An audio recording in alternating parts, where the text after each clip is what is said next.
ሰላም የተወደዳችሁ ወገኖች እንደምን አላችሁ? የጌታ የኢየሱስ ክርስቶስ ጸጋና ሰላም ይብዛላችሁ። ተባረኩ።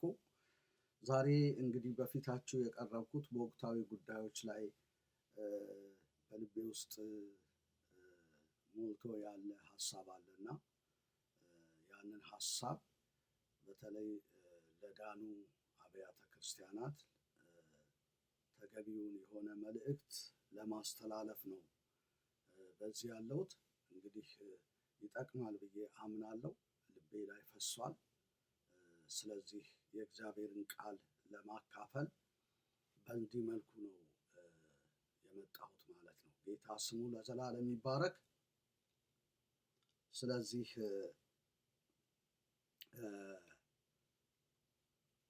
ወደ እግዚአብሔር ቃል ከመሄዳችን በፊት ጥቂት አጭር ጸሎት እናደርግና የእግዚአብሔርን ሐሳብ አካፍላለሁ ማለት ነው። ጌታ የተመሰገነ ይሁን ለዘላለም። ክብር ለእግዚአብሔር ይሁን። እንጸልያለን። አቤቱ አምላካችን ሆይ እናመሰግንሃለን፣ እናከብርሃለን። ስምህን በሰማይ በምድር እንባርካለን። ጌታ አባት ሆይ በኢየሱስ ክርስቶስ ስም ከሚጠቅመን ነገር እንዳታጎድለን ጌታ ሆይ የሚረባንን እንድትነግረን እንድታስተምረን በጌታ በኢየሱስ ስም እለምንሃለሁ። ልዑል አምላክ እግዚአብሔር ሆይ ቃልህ ሰዎችን ያስተካክላል፣ ያንጻል፣ ይመሰርታል፣ ያሳድጋል። ያላስተዋልነውን ነገር እንድናስተውል ይረዳናል። ጌታ አባት ሆይ ከኔ የሆነ አልልህም። ጌታ ካንተ የሆነ ሕያውና መለኮታዊ ዘላለማዊ ቃል በመንፈስ ቅዱስ አማካኝነት እንዲነገር ለሕዝብ በጌታ በኢየሱስ ስም እለምንሃለሁ። ክብር ምስጋና ለአንተ በሰማይ በምድር ይሁን። ተናገር ያልከኝን እናገራለሁ። ጌታ ሆይ ማን እንዲጠቀም የምታውቅ አንተ ነህና ጌታ ሕዝብህን በቃል እውነት እንድትጠቅም በኢየሱስ ክርስቶስ ስም እለምንሃለሁ። ጌታ ሆይ የሚሰማኝ በእርጋታ ይቀመጣል ከመከራ ስጋትም ያርፋል እንደሚል ጌታ ሆይ ሕዝብህ ቃልን ለመስማት በእርጋታ እንዲቀመጥ በጌታ በኢየሱስ ስም እጸልያለሁ። ክብር ምስጋና ታላቅነት ሁሉ ከዘላለም እስከ ዘላለም ለአንተ ይሁን። በነገር ሁሉ ከፍ ከፍ በል። ስምህ ይባረክ። በኢየሱስ ክርስቶስ ጌታ ስም ጸለይኩኝ። አሜን። እግዚአብሔር አምላካችን የተመሰገነ ይሁን ለዘላለም። እንግዲህ በጣም ልናገርበት የፈለግኩት ሐሳብ ስለ አገልግሎት ነው። በሶሻል ሚዲያም ሆነ በአንዳንድ ቤተ ክርስቲያኖች የሚቀርብ የምግብ ቢፌ ብየዋለሁ እና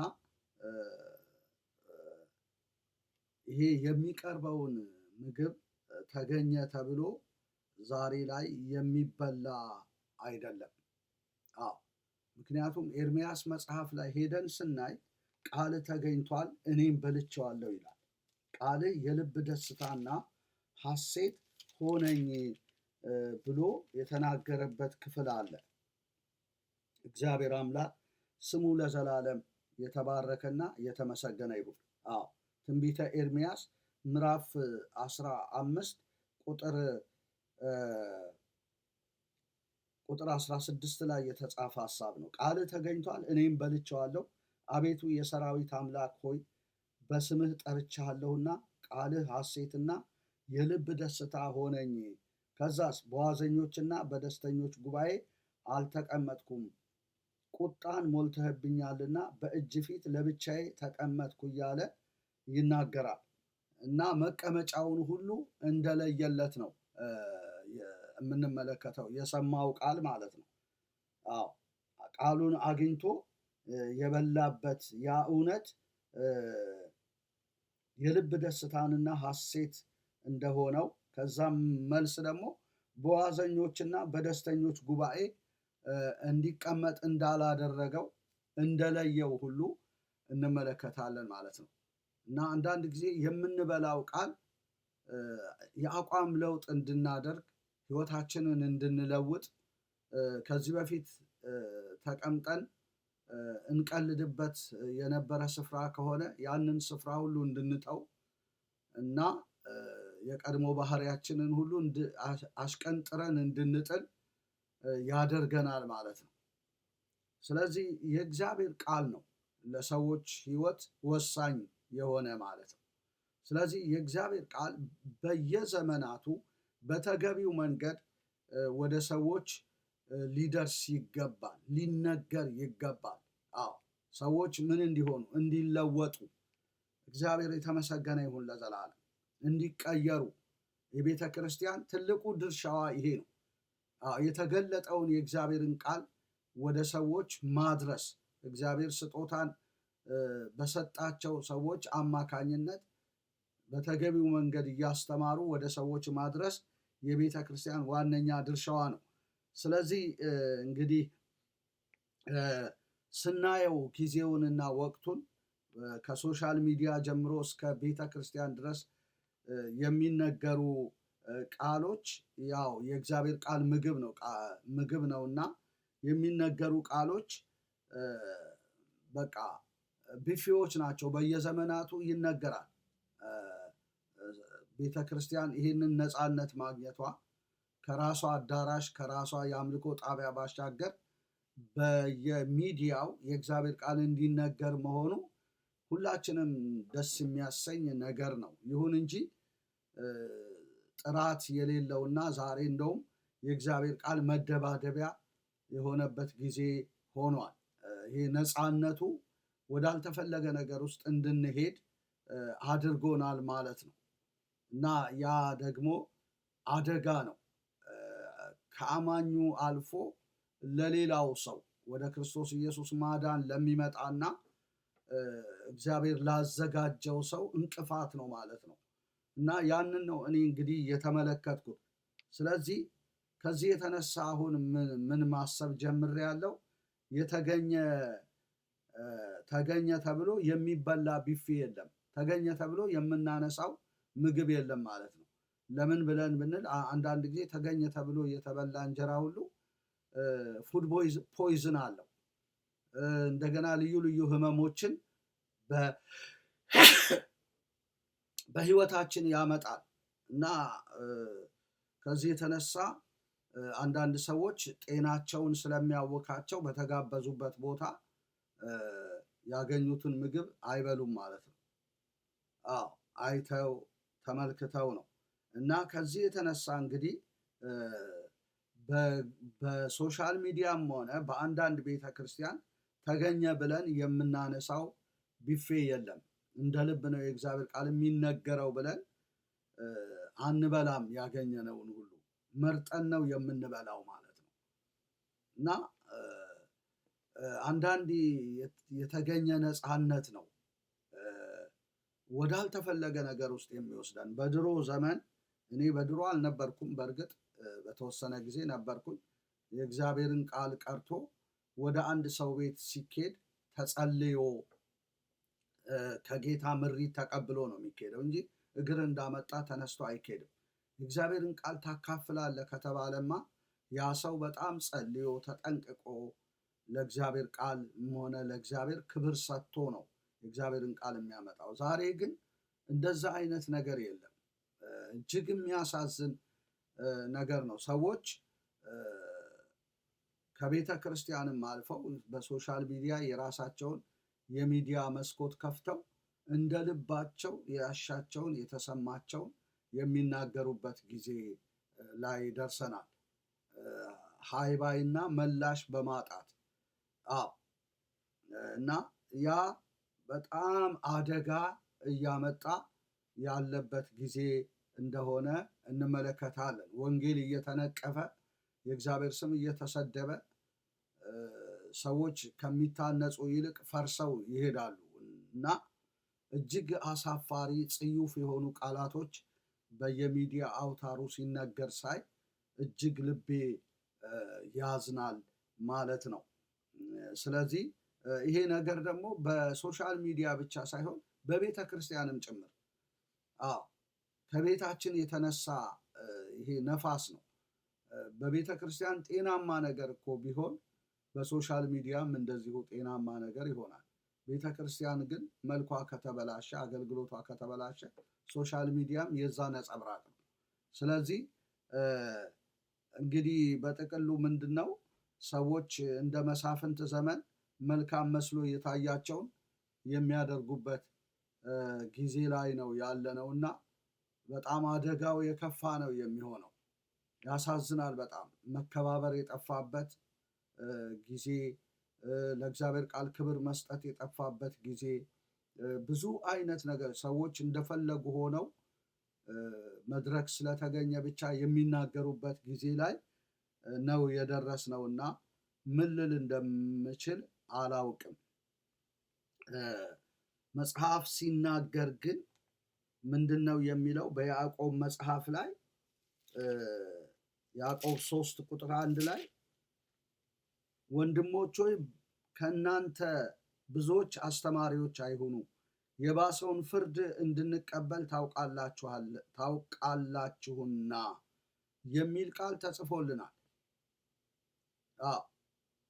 እና እኔ በጣም አክብሮቴ ለተገኘው መድረክ ላገኘሁት መድረክ ላለኝ አገልግሎት ሳይሆን ለዚህ ለተገለጠው ለእግዚአብሔር ቃል ነው ትልቅ አክብሮት ያለኝ።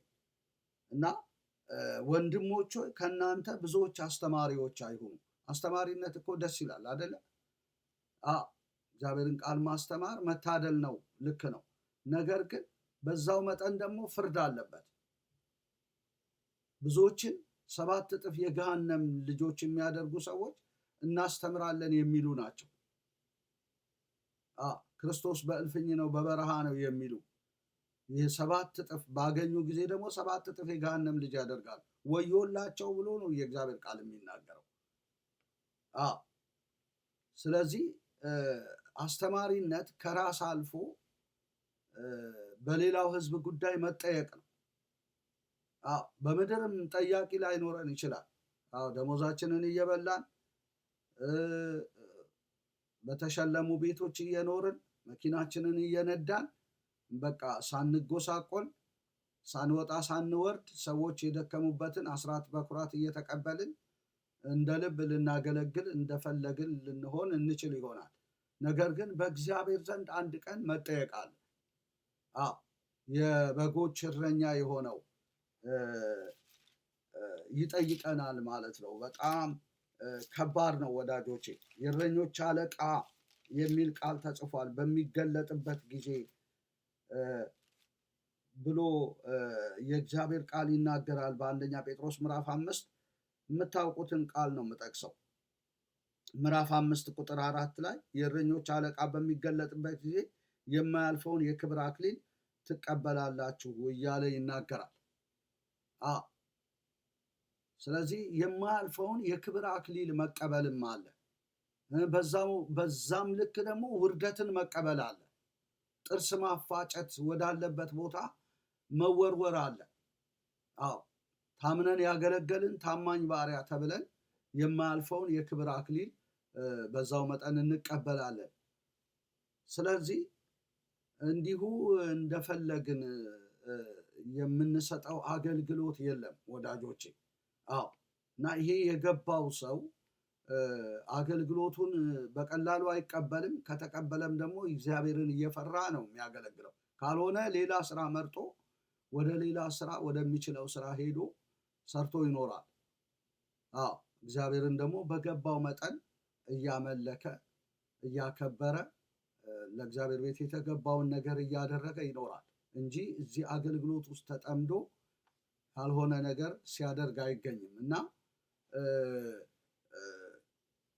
ይሄ ነገር ሪዋርድ ያለው ነገር ነው። ሪዋርዱ መልካም ሪዋርድ ብቻ ሳይሆን በዘራው መጠን የምትቀበለው ሪዋርድ በምድርም ልታወራርደው ትችላለህ። እና ይሄ ቀላል ነገር አይደለም። በተለይ በሉቃስ ወንጌል ላይ ሄደን ስናይ ሲበላና ሲጠጣ ያ ሰነፉ ባሪያ ምን አይነት ነገር እንደገጠመው በሉቃስ 12 ከቁጥር 41 ጀምሮ ማግኘት እንችላለን። ጌታዬ ይዘገያል ብሎ ከገረዶች ጋር ይዘገያል ብሎ በልቡ ቢያስብ ሎሌዎችንና ገረዶችንም ይመታ፣ ይበላም፣ ይጠጣ፣ ይሰክር ዘንድ ቢጀምር የዛ ባሪያ ጌታ ባልጠበቃት ቀን ባላወቃትም ሰዓት ይመጣል፣ ከሁለትም ይሰነጥቀዋል ይላል። እድሉንም ከማይታመኑ ጋር ያደርጋል። የጌታውን ፈቃድ አውቆ ያልተዘጋጀ እንደ ፈቃዱም ያላደረገ ያ ባሪያ እጅግ ይገረፋል። ያላወቀ ግን መገረፍ የሚገባውን ያደረገ ጥቂት ይገረፋል። ብዙም ከተሰጠው ሰው ሁሉ ከእርሱ ብዙ ይፈለግበታል፣ ብዙ አደራም ከተሰጠው ከእርሱ አብዝተው ይሹበታል እያለ ይናገራል። ስለዚህ እግዚአብሔር ፈቃዱን የሚገልጥልን ፈቃዱን አውቀን እንድንዘጋጅ እንድናደርግ ነው እንጂ ከፈቃዱ ወጥተን እንደዚህ ባሪያ ከገረዶች ጋር እንድንማታ፣ እንድንጠጣ፣ እንድንሰክር፣ እንደፈለግን እንድንሆን አይደለም። እና መጽሐፉ ያለው ይሆንብናል። እድሉን ከማይታመኑ ጋር ያደርጋል ተብሎ ተጽፏል። ያደርጋል ጌታ። የጌታውን ፈቃድ አውቆ ያልተዘጋጀ ያ ባሪያ እጅግ ይገረፋል ይላል። መገረፍ አለ። ያላወቀ ግን መገረፍ የሚገባውን ያደረገ ጥቂት ይገረፋል እያለ ይናገራል። እድሉን ከሁለት ይሰነጥቀዋል ሁሉ ይላል። ከሁለት መሰንጠቅ ሁሉ አለ። ይህ እኮ ሌጀንድ አይደለም፣ ተረት አይደለም፣ ሀፕን የሚያደርግ ነው፣ በህይወታችን የሚሆን ነው። አንዳንድ አገልጋይ ግን አይመስለው፣ የሚሆንበት አይመስለው። መድረኩ የኔ ነው፣ አገልግሎቱ የኔ ነው፣ ማንም ምንም አይመለከተው፣ አስተያየት ሊሰጠኝ አይችልም ብሎ ያሻውን ያደርጋል። እንደውም ስቶ ያስታል። እየሳቱና እያሳቱ በክፋታቸው እየባሱ ይሄዳሉ። ዛሬ ክፋት ያለው እኮ ምዕመኑ ጋር አይደለም፣ አገልጋዩ ጋር ነው። እኛ እንግዲህ የታድሶ አገልጋዮች ነን። ኦርቶዶክስም ውስጥ እኮ ክፋት ያለው ቀሳውስቱ ጋር ነው፣ ካህናቱ መርጌቶቹ ጋር ነው እንጂ ህዝቡ እኮ ምስኪን ነው። ቅዳሴ ከተገባ በኋላ ወደ ገረገራው አትግባ፣ መላእክትን ተነጥፈው ነው ያሉት ትረግጣለህ ስለሚሉት ቅዳሴ ከተገባ እግሩን አያነሳም። እዛ አጥሩ ስር ግንቡ ስር አልቅሶ እንባውን ረጭቶ ነው የሚሄደው። ምስኪን ህዝብ ነው።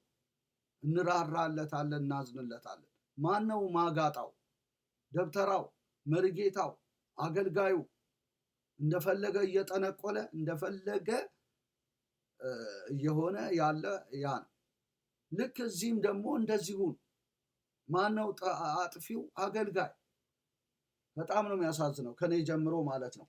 እና በክፋታችን እየባስን እየሳትን እያሳትን ነው የምንሄደው። ነገር ግን ክፉዎች ሰዎች እና አታላዮች እየሳቱና እያሳቱ በክፋት እየባሱ ይሄዳሉ። አንተ ግን በተማርክበትና በተረዳበት ነገር ጸንተህ ኑር፣ ከማን እንደተማርከው ታውቃለህና እያለ በቅዱሳት መጽሐፍት ላይ ህይወቱን እንዲመሰርት ጳውሎስ ጢሞቴዎስን ሲመክረው እንመለከታለን።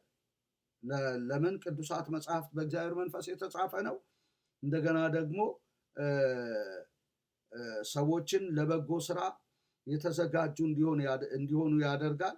ለትምህርት፣ ለተግሳጽ፣ ልብን ለማቅናት፣ በጽድቅ ላለ ምክር ደግሞ ይጠቅማል የእግዚአብሔር መንፈስ ያለበት መጽሐፍ። ስለዚህ ሌሎችን እያሳቱ ያሉትን ሰዎች ትተህ በተማርክበት በተረዳበት ነገር ጸንተህ ኑር፣ ከማን እንደተማርከው ታውቃለህ ያለው ለዚህ ነው። እና ሰዎች መሳታቸው ብቻ አይደለም የሚገርማቸው፣ ያስታሉ። ለምን? መድረኩን የያዙ እነሱ ናቸው። እኔ ነኝ ትክክል ብለው ስለሚያምኑ ከነሱ ባሻገር ሰሚዎቻቸውን ያስታሉ። አንደር ኦቶሪቲ ነህ፣ ተቀምጠህ እኔ የምለውን መስማት አለብህ፣ ስልጣኔን ማክበር አለብህ፣ አገልግሎቴን መናቅ የለብህም ብለው አገልግሎት አይናቅም። በማንም ይነገር በማን አገልግሎት ነው። ነገር ግን አገልግሎቱ እንዲናቅ የሚሆነው በምንድን ነው? ሰዎች በክፋታቸው እየባሱ ስለሚሄዱ፣ ስለማይታረሙ፣ እግዚአብሔርን ስለማይፈሩ፣ እንደፈለጉ ለገዛ ራሳቸው የእግዚአብሔርን ቃል ስለሚተረጉሙ፣ በሶሻል ሚዲያ ብቻ እኮ አይደለም፣ በቤተ ክርስቲያን። ስለዚህ እየሳቱና እያሳቱ ይሄዳሉ ማለት ነው። መተራረም የሚባል ነገር የለማ። ስለዚህ ከዚህ አንጻር ነው እንግዲህ አደጋውም የከፋ ስለሆነ ወንድሞች ሆይ ከእናንተ ብዙዎች አስተማሪዎች አይሁኑ፣ የባሰውን ፍርድ እንድንቀበል ታውቃላችሁና የሚል ቃል የተጻፈልን በያዕቆብ 3:1 ላይ ለዚህ ነው። የባሰ ፍርድ መቀበል አለ። ለዛሬ ላይ ላይመስል ይችላል። ፈረሱም ያው ሜዳውም ያው ስለተባልክ ተጋጭተህም ተጋፍተህም ተሳድበህም መብቱ የኔ ነው ብለህ ጮኸህም ግሩፕ አዘጋጅተህም ቦታውን ወርሰህና ይዘህ እንደፈለግ ሆነ ሊሆን ይችላል። ነገ ግን ላወራርደው እንኳን ብትል የማታወራርደው መከራ ውስጥ ራስን ልታገኝ ትችላለህ። እግዚአብሔር የዋዛ አምላክ አይደለም። ያሳጭዳል፣ በምድርም ሳይቀር አይደለም በሰማይ። ያነበብኩት ነገር እኮ በዛ ባሪያ ላይ ብቻ አይደለም በእኛም ላይ ይሆናል። ተጠንቅቀን የማናገለግል ከሆነ ማለት ነው። ስለዚህ አሁን ወዴት እየተሄደ እንዳለ በተለይ የዳነች ቤተክርስቲያን ከነቢያቱ ጀምሮ ከመጋቢዎቹ ጀምሮ ቃል ከሚያካፍሉ ቤተክርስቲያን ከሚመሩ ሰዎች ጀምሮ እኔ በጣም ነው እየፈራ ያለው። ለኦርቶዶክስ አይደለም እየፈራ ያለው፣ ለፕሮቴስታንት አማኞች አገልጋዮች እየፈራው ነው ያለው። እግዚአብሔርን መፍራት የሚባል ነገር የለም። እኔ ለምን ልባችን ከፍ እንዳለ አላቅም። እና እንግዲህ የገባኝን የተገነዘብኩትን እውነት እናገራለሁ። እንደ አካል ራሴን ስለማስብ ይመለከተኛል። በቃ እግዚአብሔር የተመሰገነ ይሁን ለዘላለም። ቤቱ የእውነት አምድና መሰረት የሕያው እግዚአብሔር ቤተ ክርስቲያን ነው። በእግዚአብሔር ቤት መኖር እንዴት እንደሚገባ ታውቅ ዘንድ በጥንቃቄ ጽፍልሃለሁ ብሎ እኮ ጳውሎስ ለጢሞቴዎስ ነግሮታል። ቤቱ የእውነት አምድና መሰረት የሕያው እግዚአብሔር ቤተ ክርስቲያን እንደሆነ። አንደኛ ጢሞቴዎስ ምዕራፍ 3 ቁጥር 15 ላይ ያለ ሐሳብ ነው። ብዘገይ ግን በእግዚአብሔር ማደሪያ ቤት መኖር እንዴት እንደሚገባ ታውቅ ዘንድ ጽፍልሃለሁ። ቤቱም የእውነት አምድና መሰረት የሕያው እግዚአብሔር ቤተ ክርስቲያን ነው ይላል። ቤቱ የእውነት አምድና መሰረት የሕያው እግዚአብሔር ቤተ ክርስቲያን ነው። የሐሰት ቤት አይደለም። የእውነት አምድና መሰረት ነው። እንኳን አይደለም የአማኙ ቤተ ክርስቲያን፣ ልዩ ልዩ አጥቢያ ቤተ ክርስቲያኖች ቀርቶ የኦርቶዶክስ ቤተ ክርስቲያን እኮ የእውነት አምድና መሰረት የሕያው እግዚአብሔር ቤተ ክርስቲያን ነው። ለምን? እናውቀዋለን መሰረቱ። ለዚህ ነው በዚህ ራእይ ውስጥ እየቆየን ያለ ነው። ልንተወው ማንችለው እኮ ለዚህ እኮ ሞኝነት ይዞን ምናምን ካባ ደርበን ምናምን አንዳንድ ሰዎች ሞኞች እንደሆንን በዛው በድሮ እንትን አይደለም። ለስራ ለዓላማ ለተልእኮ ህዝባችንን ለመታደግ ነው እንጂ አንተ የምትለብሰው ልብስ መልበስ አቅቶን ይመስልሃል? አንተ እንደፈለክ በምትሆን በመሄድ ጠፍቶን ነው? አይደለም። እና ክርስትና ስልጣኔ የሚመስላቸው ትልልቅ አገልጋዮች አሉ። በጣም ይገርማል። አይደለም። ክርስትና ለሌላው መሆን ነው፣ ለሌላው መሰጠት ነው፣ ስለ ሌሎች መጨነቅ ነው። እንደ ጢሞቴዎስ ስለ ኑሯችሁ እንደ ጢሞቴዎስ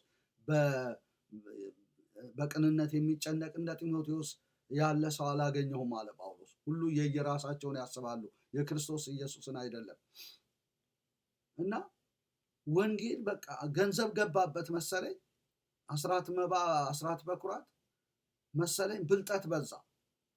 በጣም ነው የሚገርመው። በቃ ሰዎች የራሳቸውን ፋሲሊቴት ያደርጋሉ። በቃ የራሳቸውን ኑሮ በአገልግሎት ስም እያመቻቹ፣ በቃ ትልልቁ ደሞዝ ለነሱ ነው፣ ትልልቁ ፖዚሽን ለነሱ ነው፣ ትልልቁ ቦታ ሳይደክሙ በቀስ ብለው ቀለል ብለው ይኖራል።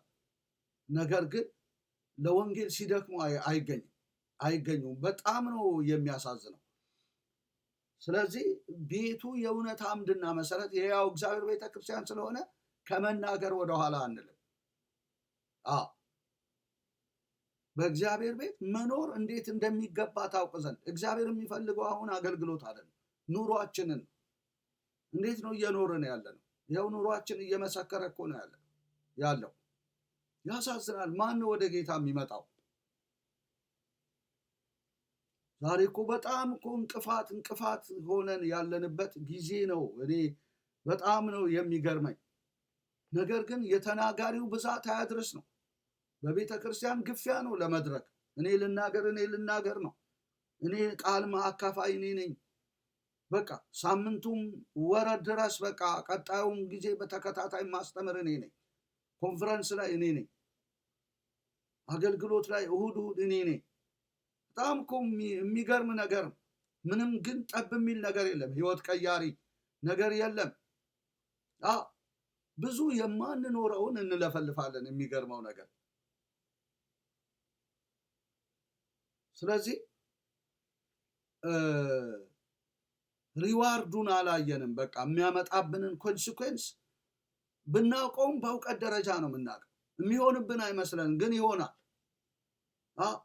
ቢቀርብን ነው የሚሻል።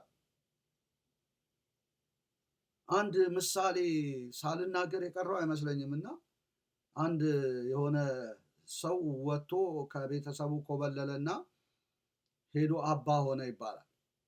ከዛ በኋላ እየቆየ መጥቶ ጳጳስ ተባለ። ከዛ ለእናቱ ምን ደብዳቤ ጻፈ? እናቴ ሆይ ከዚህ በኋላ በቃ ያንቺ ነገር በቃ ይለወጣል፣ ደስ ሲበልሽ ጳጳስ ሆኜልሻለሁ ብሎ ደብዳቤ አስይዞ ይልካል። ከዛ እናትያ ደብዳቤ ሲነበብላቸው ስቅስቅ ብለው አለቀሱ።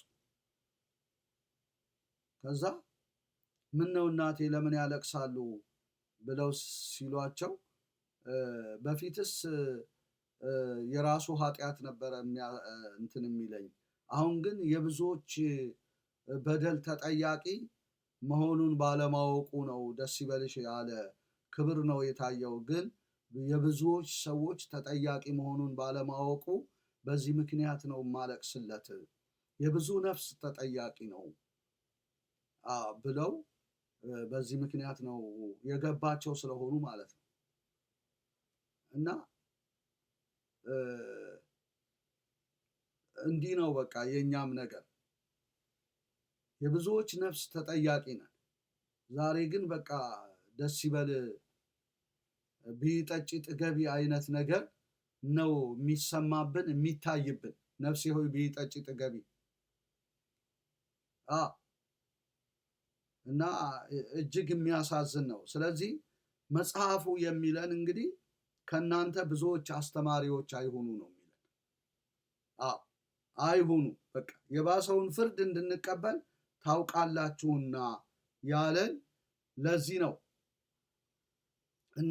ሰሞኑን አንዳንድ ነገሮች አይ ነበረ። ሐዋርያ ነቢይ የለም፣ አገልግሎት ጥራት እንዲያገኝ እነዚህ አይነት ሐሳቦች መንሸራሸራቸውን ባልጠላውም፣ ነገር ግን ሐዋርያና ነቢይ ብቻ አይደለም። ዛሬስ እውነተኛ መጋቢና ወንጌላዊ አለ ወይ? በትክክል ሰዎች በቦታቸው ነው ወይ ያሉት ብዬ እኔ ጥያቄ አነሳለሁ። የብዙ ጊዜ ጥያቄ ነው። ስለ ሐዋርያና ስለ ነቢይ በጣም ተጨንቀው በቤተ ክርስቲያን ደረጃ የራሳቸውን አቋም ያስቀመጡ ሰዎች አሉ። እንደነሱ ይሁንላቸው እንደ ራሳቸው እንደተረዱት መጠን። ነገር ግን ሐዋርያና ነቢይ አስጨንቆን ሊያጨቃጭቀን በየሚዲያው ኢንተርቪዎች ሁሉ አሁን ወሬያቸው ይሄ ነው የሆነው። ምነው ሌላውስ ኦፊስ አላስጨነቀን? ሌሎችስ አገልግሎቶች በአግባብ እየሄዱ ነው ወይ? ሰዎች በእውነት በቦታቸው ነው ወይ ያሉት? በትክክል በጥሪዎቻቸውና በተልኳቸው ውስጥ ነው ወይ ያሉት ስንል ሙሉ መልስ አናገኝም። ዛሬ አገልግሎት በባልንጀርነት በጓደኝነት ሆኗል። በእከከይ ልከክህ ሆኖ ሰዎች ምንም ነገር ሳይኖራቸው ያን ቦታ ይዘው ሊማሩ የተገባቸው ሰዎች አስተማሪ ተብለው ከትውውቅ የተነሳ ያንን ቦታ ይዘው አሉ። አላስነካ እያሉ ትንሽ የእግዚአብሔር ነገር ያለባቸው መንፈሱ ያለባቸው ሰዎች ሲነሱ ስፍራዬን ሊወስድ ነው፣ ቦታዬን ሊነጥቅ ነው እያሉ አራስ ነብር ሆነው የተቀመጡ በየወንጌላውያን ቤተክርስቲያን አሉ። የቦታ ጉዳይ ሆኖባቸው ክርስትና የቦታ ጉዳይ ሆኖ፣ እኛ እኮ ቦታ እኮ ጌታ ኢየሱስ ነው ያስያዘን። በሰማያዊ ስፍራ እኮ ትልቁ ቦታችን ያኮ ነው አይደል? በመንፈሳዊ በረከት የባረከን የጌታችን አምላክ እግዚአብሔር ይባረክ። ኦልሬዲ እኮ ተባርከናል። እንደገና ደግሞ በሰማያዊ ስፍራ ተቀምጣችኋል ተብለናል። ትልቁ እኮ መቀመጫ አግኝተናል አይደል? በበደላችን ሙታን በነበርንበት ሰዓት ነው ከልጁ ከኢየሱስ ጋር ሕይወትን የሰጠን። ይሄ ብቻ አይደለም፣ በሰማያዊ ስፍራ አስቀመጠን ይላል።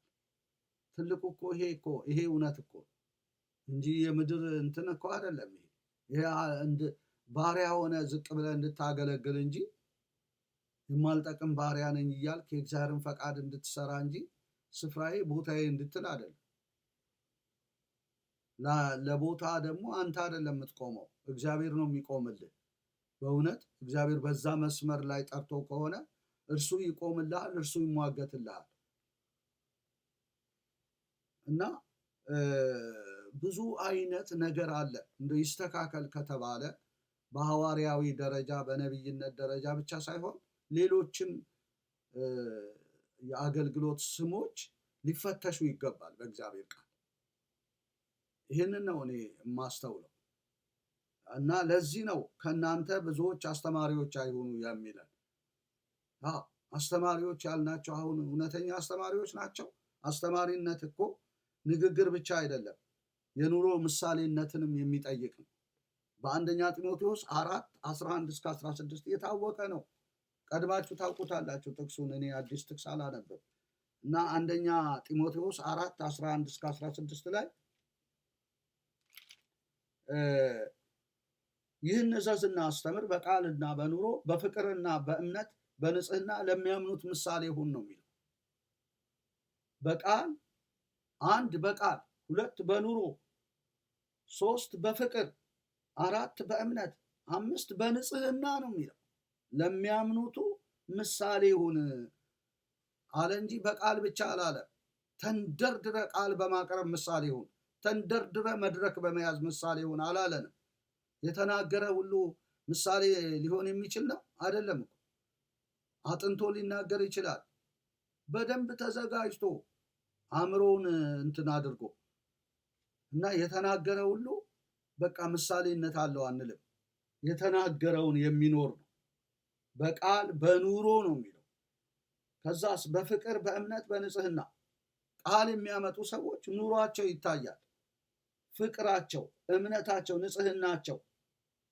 ንጽህና አለ ዛሬ የለም። ሸፍጥ አሁን በየቤተ ክርስቲያኑ ፖለቲካ የለም። ለሚያምኑት ምሳሌ ይሁን እንጂ ማንም ታናሽነትን አይነቀው። እስክመጣ ድረስ ለማንበብ ለመምከር ለማስተማር ተጠንቀቅ። በትንቢት ከሽማግሌዎች እጅ መጫን ጋር የተሰጠን በአንተ ያለውን የጸጋ ስጦታ ቸል አትበል ይልና ማደግ በነገር ሁሉ እንዲገለጥ ይህን አስብ ነው የሚለው። ማደግ በነገር ሁሉ እንዲገለጥ ይህን አስብ፣ ይህንም አዘውትር። እደግ ነው። አገልጋይ ከሆነ ግን አንድ ሰው አድጎ ጨርሷል። በቃ ለማደግ በማደጉ በነገር ሁሉ እንዲገለጥ ሲተጋ አታዩትም። መድረክ ለማስከፈት ሲተጋ ነው፣ ሲጻጻፍ። እዚህ ቦታ ልመጣ ነው፣ መድረክ ክፈቱልኝ፣ እዛ ቦታ ሊሄድ ነው፣ ኢትዮጵያ ሊሄድ ነው፣ አውሮፓ ሊሄድ ነው። ኮኔክሽን ያዘጋጅና እዛም እሱ ነው፣ እዚህም እሱ ነው፣ እዛም እሱ ነው እንጂ ለማደግ ግን ኮኔክሽን አዘጋጅቶ ወደሚያሳድጉ ትምህርት ቤቶች፣ ቴዎሎጂ ትምህርት ቤቶች ሲገባ ወይ ራሱን የሚያንጽበትን ነገር ሲያመቻች አታገኝም። ነገር ግን መጽሐፉ የሚለን ማደግ በነገር ሁሉ እንዲገለጥ ይህን አስብ፣ ይህን አዘውትር። ከዛስ ለራስህና ለትምህርት ተጠንቀቅ። በመጀመሪያ ለትምህርት አይደለም፣ ለራስህ። እንደዛ ነው የሚለው መጽሐፉ። እንግዲህ ለራስህና እንኳን ለራሳችን ለትምህርታችን አንጠነቀቅም። እንደፈለግን አይደል እንዲ አጋብሰን የምንናገረው። ያልተመረጡ ቃላቶች፣ በቃ ኃይለ ቃል የሆኑ ጽርፈት ያለባቸው፣ ዘለፋ ያለባቸው መዓት ነገር ነው የምናወራው። ስለዚህ ለራስና ለትምህርት ተጠንቀቅ ነው የሚለው። ለራስማ መጠንቀቅ የለም። ለትምህርት ሰው ለትምህርቱ እንኳን አይጠነቀቅም ዛሬ። ለራስና ለትምህርት ተጠንቀቅ፣ በእነዚህም ጽና፣ ይህን ብታደርግ አንተንም የሚሰሙህንም ታድናለህ ነው ብሎ የሚለን። ስለዚህ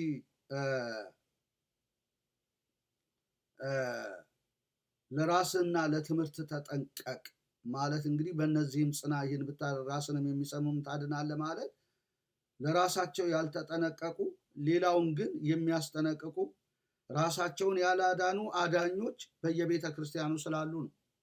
በየሶሻል ሚዲያ ራሳቸውን ያላዳኑ አዳኞች፣ አንተንም የሚሰሙህንም አንተን ሳታድን ሌላውን ታድናለህ። ለአንተ ሳትጠነቀቅ ሌሎችን ማስጠንቀቅ ትችላለህ? በጣም አስጠንቃቂዎች ብታያቸው በቃ ሲያስጠነቅቁ አያድርስ ነው። ራሳቸውን ያላዳኑ አዳኞች፣ ዛሬ እኮ በጣም ራሳቸውን ያላዳኑ አዳኞች በጣም ብዙ ናቸው። አንተንም የሚሰሙ አንተ ባልዳንክበት ነገር ሌሎችን ማዳን አትችልም። በመጀመሪያ አንተ መዳን አለብን። አለበለዚያ አድናለሁ ብለህ እሑድ እሑድ ተራ ጠብቀህ ብትሰብክ መች አንተ ዳንክ ይልሃል እኮ ያ ሰው። አጠገብ የተቀመጠው ሰው መች ዳነና ነው ባልዳነበት እውነት ተገልጦ ዳኑ ብሎ የሚለን ብሎ አይሰማህም። ስለዚህ ራሳችንን ማዳን ነው ያለብን። በመጀመሪያ ራሳችን ነው ማስጠንቀቅ ያለብን። ለራስህና ለትምህርት ተጠንቀቅ። እኛ ሳንጠነቀቅ ሌሎችን እናስጠነቅቃለን። ከዚህ ተመለሱ፣ ከዚህ ተቆጠቡ፣ ይሄን አድርጉ፣ ያንን ስሩ።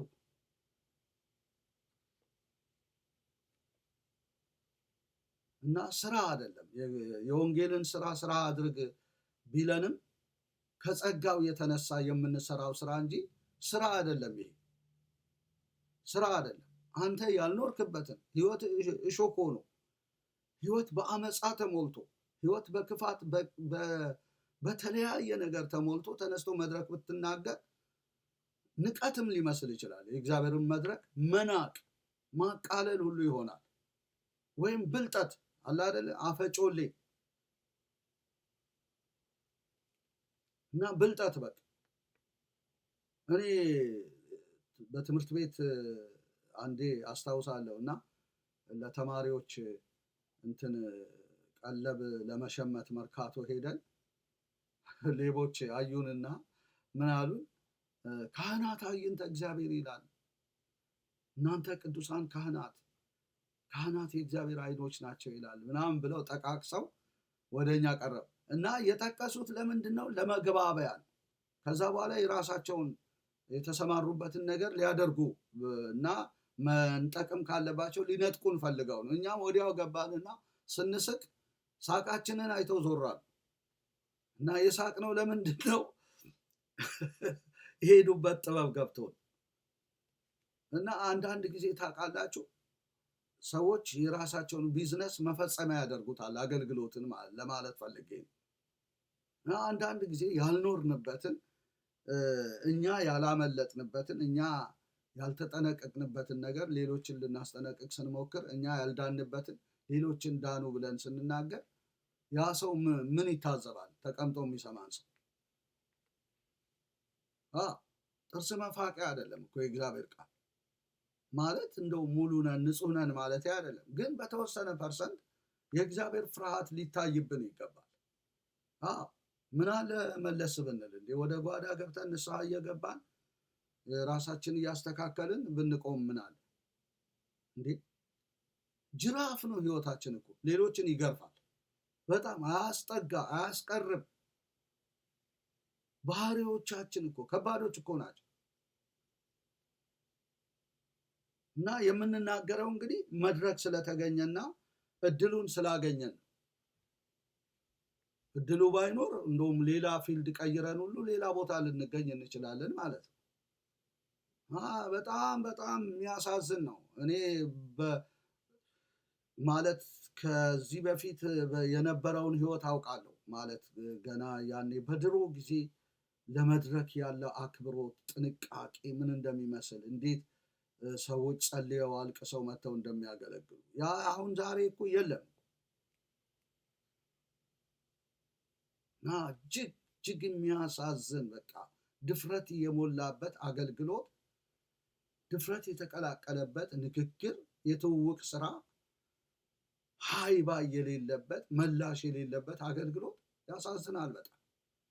እንዴት ሆነን እንደምንመለስ እኔ አላቅም። አሁን አያችሁ ነፍሳት እንዳይድኑ ሁሉ እንቅፋት ሆነን ያለንበት። ኦርቶዶክስን መናገር አንችልም፣ ሙስሊምን መናገር አንችልም። በመጀመሪያ የኛ ህይወት የአሻካራው ህይወት መስተካከል አለበት አይደለ እንዴ? ከላይ እስከታች በቃ ቤተክርስቲያን ራሷን ማየት አለባት።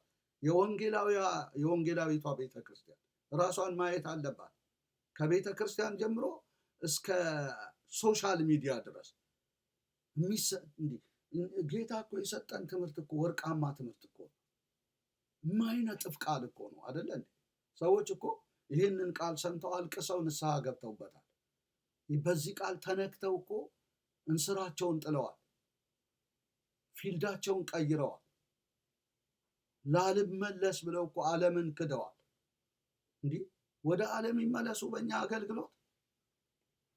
እንዲህ ይህን ክቡር ቃል ይዘን ተራ ተራ በሆነ የህይወት መስመር ውስጥ መገኘት በጣም ነው የሚያሳዝነው። በጣም የህይወት ዝቅጠት እና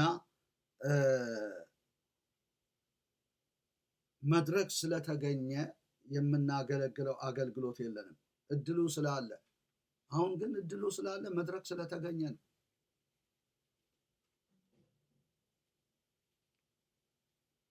ይህን እኔ በልበ ሙሉነት ነው የምናገረው። የሚቀበል ይቀበል፣ የማይቀበል አይቀበል፣ መብቱ ነው እና እስከ መቼ ግን እንደዚህ ይቀጥላል? ይህን ስል ሁሉም ሰው እንደዛ ነው እያልኩ አይደለም። ፈርተው የሚያገለግሉ ይኖራሉ። ከሶሻል ሚዲያ ጀምሮ እስከ ቤተ ክርስቲያን በፍርሃተ እግዚአብሔር የሚያገለግሉ የሉም ማለት አልችልም፣ አሉ። ነገር ግን አሁን ማጆሪቲ ሆኗል። በቃ ይሄ ነገር በጣም በጣም በጣም በጣም በተለይ ለሚድኑ ሰዎች እንቅፋት እየሆንን ያለንበት ጊዜ ነው የሚታየኝ እና እጅግ አዝናለሁ በእውነት በጣም ጥል ክርክር ያለበት፣ ጩኸት ያለበት፣ ውድድር ያለበት ብዙ ነገር ይታያል። ከቤተ ክርስቲያን እስከ ሶሻል ሚዲያ ክርክር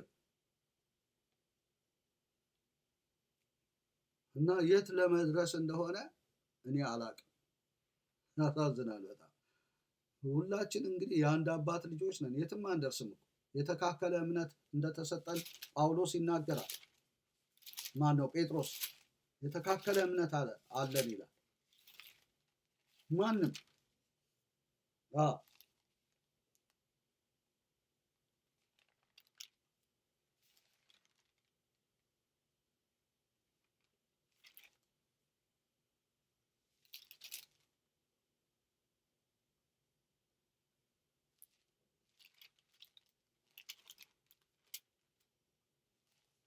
የተካከለ እምነት እንደተሰጠን የጴጥሮስ መጽሐፍ ይናገራል። ሁለተኛ ጴጥሮስ ምዕራፍ 1 ከቁጥር 1 ጀምሮ ላነበው። የኢየሱስ ክርስቶስ ባሪያና ሐዋርያ የሆነ ስምዖን ጴጥሮስ በአምላካችንና በመድኃኒታችን በኢየሱስ ክርስቶስ ጽድቅ ካገኘነው ጋራ የተካከለ የክብር እምነት ላገኙ ይላል።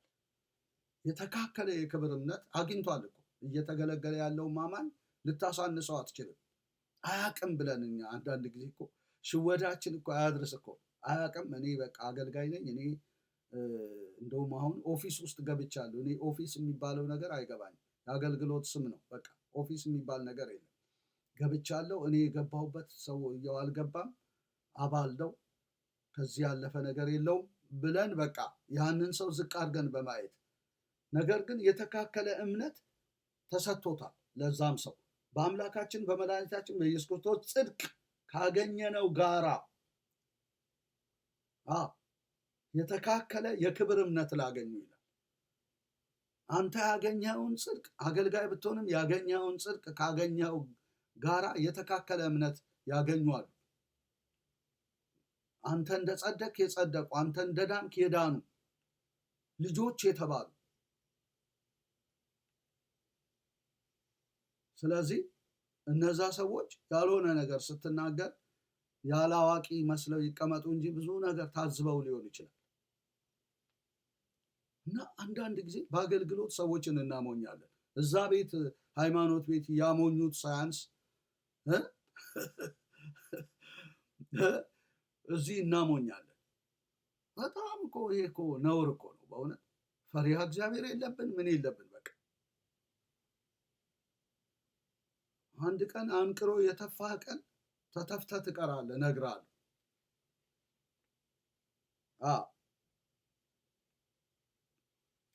ስለዚህ መድረክ ተገኘ ተብሎ እድሉ ተገኘ ተብሎ የሚሰራ አገልግሎት የለም። አንዳንዴ ቀረት ማለት ወደ ጓዳ ጥሩ ነው።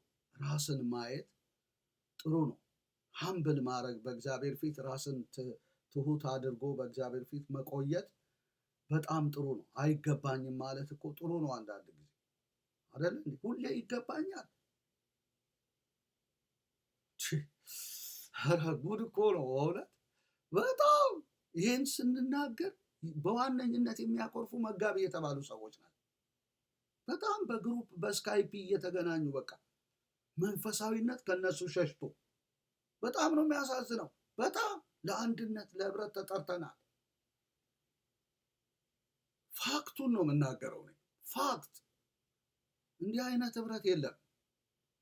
እንዲህ አይነት ህብረት የለም።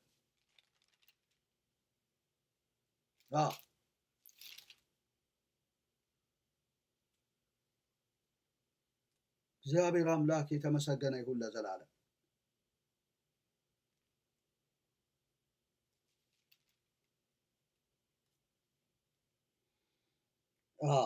አንደኛ ዮሐንስ መልእክት ምዕራፍ 1 ቁጥር 6 ላይ ከእርሱ ጋር ህብረት አለን ብንል በጨለማም ብንመላለስ እንዋሻለን፣ እውነትንም አናደርግም። ነገር ግን እርሱ በብርሃን እንዳለ በብርሃን ብንመላለስ ለእያንዳንዳችን ህብረት አለን ይላል። እርሱ በብርሃን እንዳለ በብርሃን ብንመላለስ ለእያንዳንዳችን ህብረት አለ። ህብረት የሚፈልግ ሰው በመጀመሪያ በብርሃን ነው መመላለስ አለበት። እርሱ በብርሃን እንዳለ በብርሃን ሲመላለስ ህብረት ሊያደርግ እያንዳንዱ ሰው አይቸገርም። አለበለዚያ who is he ይላል። ማን ነው እሱ? ምንድነው ተግባሩ? ምን ፈልጎ ነው ይላል። የፈለገ ጌታ ጌታ ጌታ ጌታ ጌታ ጌታ ጌታ ጌታ ምናምን ብለህ ብትል ለራሱ ጥቅም ነው። የሆነ ነገር ስለፈለገ ነው። ቀስ ብሎ ራሱን በአንተ ላይ ለማንገስ ነው። ቢዝነስ ነው ይላል። ስለዚህ በመጀመሪያ ወደ ህብረት ሰዎችን ከመጥራት በፊት በብርሃን ነው ልንመላለስ የሚገባው። በብርሃን ብንመላለስ ለእያንዳንዳችን ህብረት አለን ይላል። ዓለም ጋር የሌለው አራዳነት እኮ ነው እግዚአብሔር ቤት ያለው። አራዶች ተሰባስበው አንድ አይነት ወፎች የሚበሩበት ቤት ሆኖ የለን። በጣም እኮ የሚያሳዝን እኮ ነው በእውነት። በእግዚአብሔር ቤት እኮ የእግዚአብሔርን ቃል እንኳን በሙሉ መብትና ስልጣን መናገር የማንችልበት ደረጃ ላይ ደርሰናል። እና አንዳንድ ጊዜ ሰዎች ሶሻል ሚዲያ ቢወጡ እኔ አልፈርድባቸው። ሰዎች ያለ ጊዜያቸው ሶሻል ሚዲያ መውጣት የለባቸው።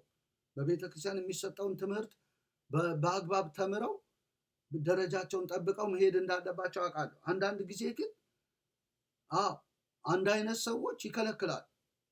ከዚህ የተነሳ ሰውየው የራሱን አካውንት ከፍቶ በሶሻል ሚዲያ ይጀምራል። እንደውም ለዛ ሰው መጥፋት ምክንያት የሚሆኑ በቤተ ክርስቲያን ውስጥ ያሉ ሰዎች ናቸው። ስለዚህ ሰንኮፎቻችንን መንቀል አለብን። ለህብረት ተጠርተናል ምናምን እያሉ ኮንፈረንስ ክሩሴድ እያዘጋጁ እንትን ከማለት በመጀመሪያ ሰንኮፎቻችንን ብንጥል፣ በብርሃን ብንመላለስ።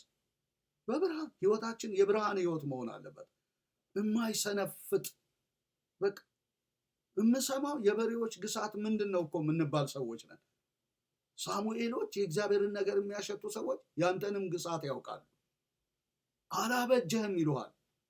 ከጀርባ ብዙ ነገር ስላለ ሳኦል ከጀርባው ብዙ ነገር አዝሎ ተሸክሞ ለእግዚአብሔር ቃል ታዝዣለሁ ይላል። የእግዚአብሔርን ትእዛዝ አንተ ለእግዚአብሔር የተባረክኩን ብሎ በመንፈሳዊ ቃላት ሳሙኤልን ሊሸነግል በቃላት ብዛት እግዚአብሔር ቤት በለመደው ማለት ነው። ቃላት ምሰማው አለ። የበሬዎች ግሳት ምንድን? ስንት ግሳት የለም በየጨርጩ። ኦርቶዶክስ ገድልና ድርሳን ምናምን እንላለን። በወንጌላውያን ቤተክርስቲያን ስንት ግሳት ከገድልና ከድርሳን የባሰ ግሳት የለም። የሚሰነፍጥ የሚያስነጥስ ሽታው የከፋ የከረፋ የገማ ለመውቀስ ሃይማኖት ቤቶችን አንደኞች ነን። የኛ ግን ስንት ሸለፈትና ስንት ነገር አለ።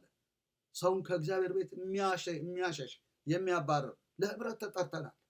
ምን አይነት ህብረት ነው?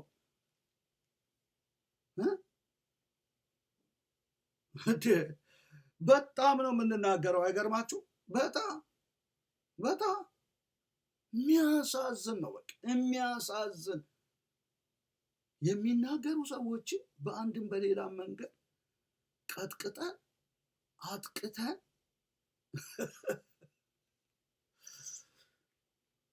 ይኸው መጽሐፉ እንደሚለው ነው እያልኩ ያለው። ከማንም ጋር ምንም ጉዳይ የለኝም። እያንዳንዳችን በብርሃን ብንመላለስ ለእያንዳንዳችን ህብረት አለን። አንተ ሽልቅልቅ እያልክ እዛ እንደ ሽኮኮ የራስ ጉሮኖ እያበጀ ለህብረት ተጠርቻለሁ ትላለህ እንዴ? እንደ ሸለመጥማጥ ብዙ ጉሮኖ አዘጋጅተህ በዚህ የተሽለኮለክና እየወጣ እየገባ በአራዳነት የራስን ኑሮና የራስን እንትን ለህብረት ልክ የአዲስ ፍጥረት ማንነት ይዞ በቃ እንደ አደገ እንደበሰለ እንደጠነከረ ሰው ከረባት ብቻ ነን። የሚገርም ነገር ኮት ብቻ ነን። በጣም ነው የሚያሳዝነው። በጣም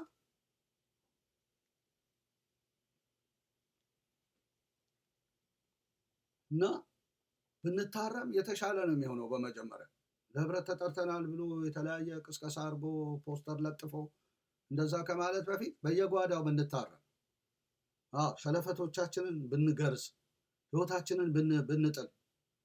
ጨካኝ አገልጋዮች እኮ እንደ ኢያሱ ቢነሱ እኮ ይገርዙናል። ታውቃለህ? ግረዝ አለው። በቃ ገረዘው እኮ ኢያሱ። እስኪድኑ ድረስ በሰፈር ይቀመጡ። አየህ፣ እስክትድን ድረስ በሰፈር ነው መቀመጥ ያለብን። ከሰፈር አልወጣንም እኮ። ደግሞ ተጠርተናል ብለን በሚዲያ አውታሮች ምናምን ነጋሪት እንጎስማለን። ማንም ነው እባክህ። በጣም ነው የሚያበሳጨኝ። አይገርማችሁ? ለህብረት ተጠርተናል።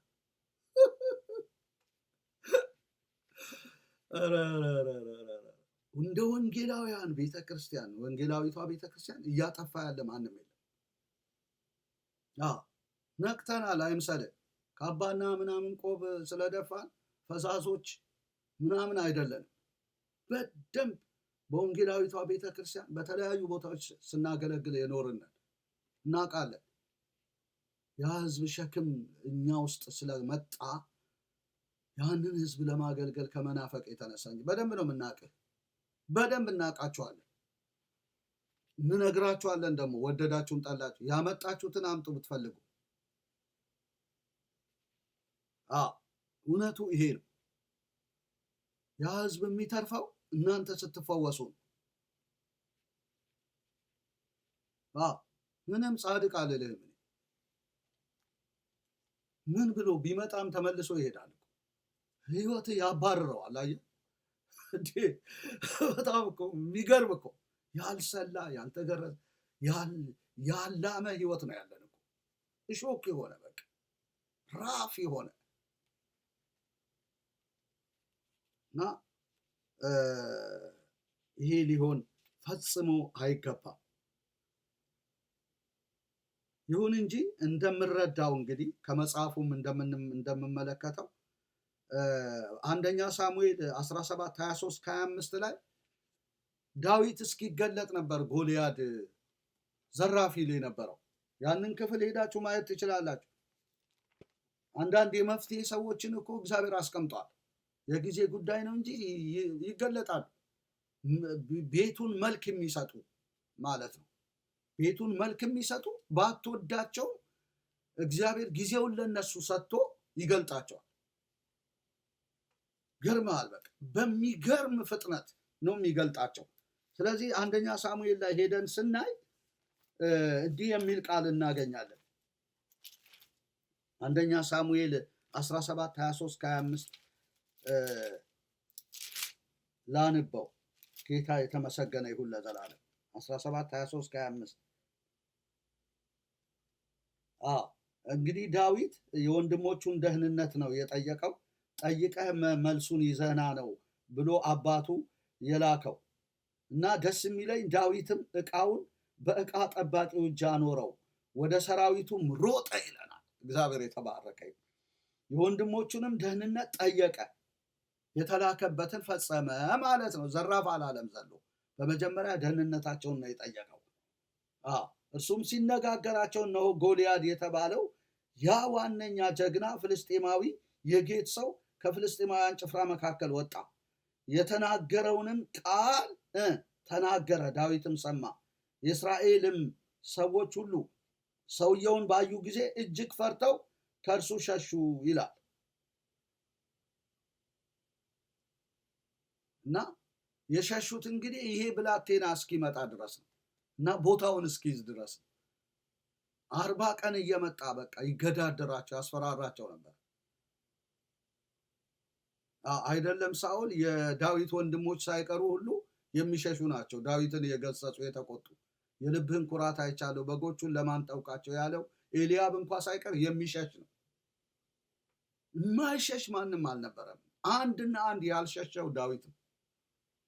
ጊዜውን አመጣለት። በቃ ዛሬ እግዚአብሔር ራስን አንተን ይሰጠናል፣ ራስን እቆርጣለሁ በእስራኤል አምላክ እንዳለ ይታወቅ ዘንድ ብሎ በተገዳደርከው በእግዚአብሔር ስም መጣብሃለሁ። ያው የምታውቁት ነው እንግዲህ ብሎ መጣበት።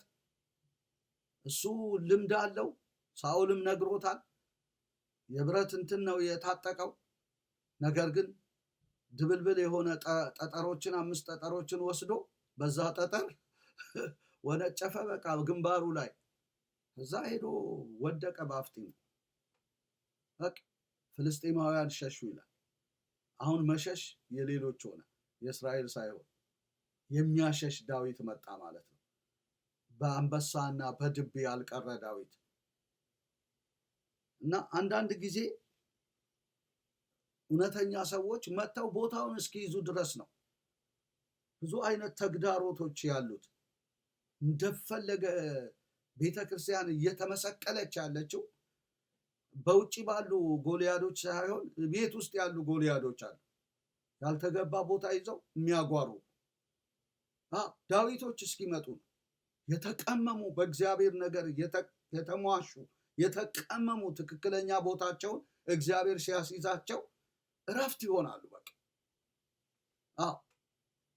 ሳኦሎች ባይወዱም በነዛ እግዚአብሔር ያሳርፋል ህዝብ። ነገርማችሁ ያሳርፋል። በቃ ዳዊት አሳረፈ እኮ ህዝቡ። ለዚህ እኮ ነው እልፍ ገደለ ብለው የዘፈኑለት፣ ስላሳረፋቸው። ከዚህ ጠላት ከጎልያድ ማረፍ እኮ ቀላል ነገር እንዳይመስላችሁ። ከፍልስጤማውያን ማረፍ እኮ ቀላል ነገር አይደለም። አሳረፈ። እኛ ዘፈኑ ነው የሚታየን አይደለ? እልፍ ገደለ የሚለው ሳኦል እንደታየው የውድድር መንፈስ ስለሆነ። ነገር ግን ማሳረፉ፣ ሰው ሲያርፍ እኮ ምን የማይለው ነገር አለ? ስትደርሱለት አንድን ሰው እኮ የማይለው ነገር የለም። በቃ የልቡን ስታደርጉለት፣ ስትደርሱለት፣ ከምጥ ውስጥ ስታወጡት፣ ከለቅሶ ውስጥ ስታወጡት ማለት ነው።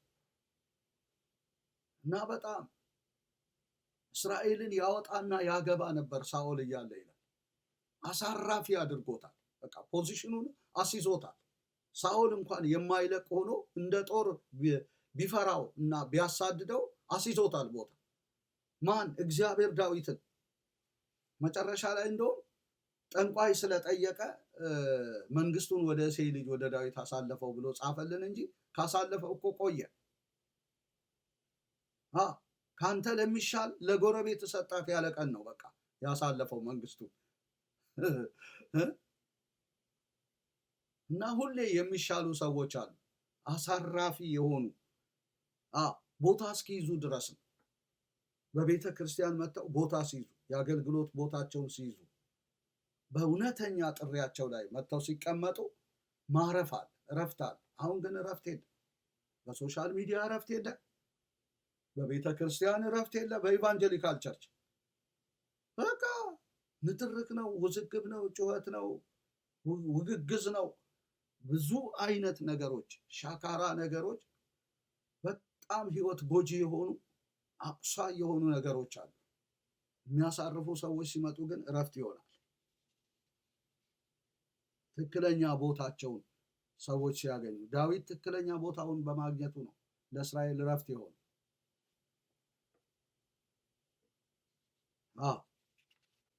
እግዚአብሔር አምላክ የተመሰገነ ይሁን።